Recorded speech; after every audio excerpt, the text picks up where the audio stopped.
Higit 1 kilometrong farm-to-market road sa Benguet ang binuksan na sa publiko na tiyak na magpapagaan sa transportasyon ng mga produkto ng mga magsasaka. Si Clazel Pardilla sa detalye. Mula sa dating lubak at paikot-ikot na daan, napabilis na ang paghatid ng gulay ng mga magsasaka sa Kapangan, Benguet. Natapos na kasi ng Department of Agrarian Reform ang 10 milyong pisong halaga ng Labueng Tabao Farm-to-Market Road. May haba itong 1.27 kilometers na layong paikliin ang biyahe ng mga agricultural product.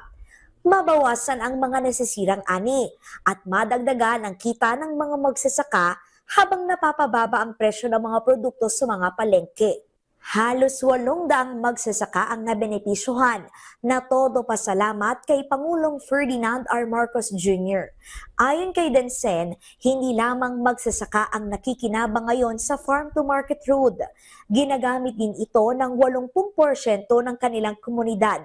Mas maginhawa na ang transportasyon at naibsan ang pasanin ng mga magsasaka roon. Padigitulong to Asyali Farmers.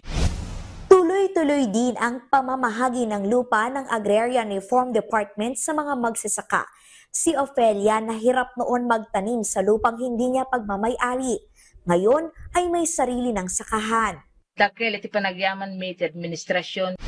Kasabay ng pagbibigay ng lupa, ang pagtulong ng administrasyon ni Pangulong Marcos na mapaunlad ang kabuhayan ng mga magsasaka.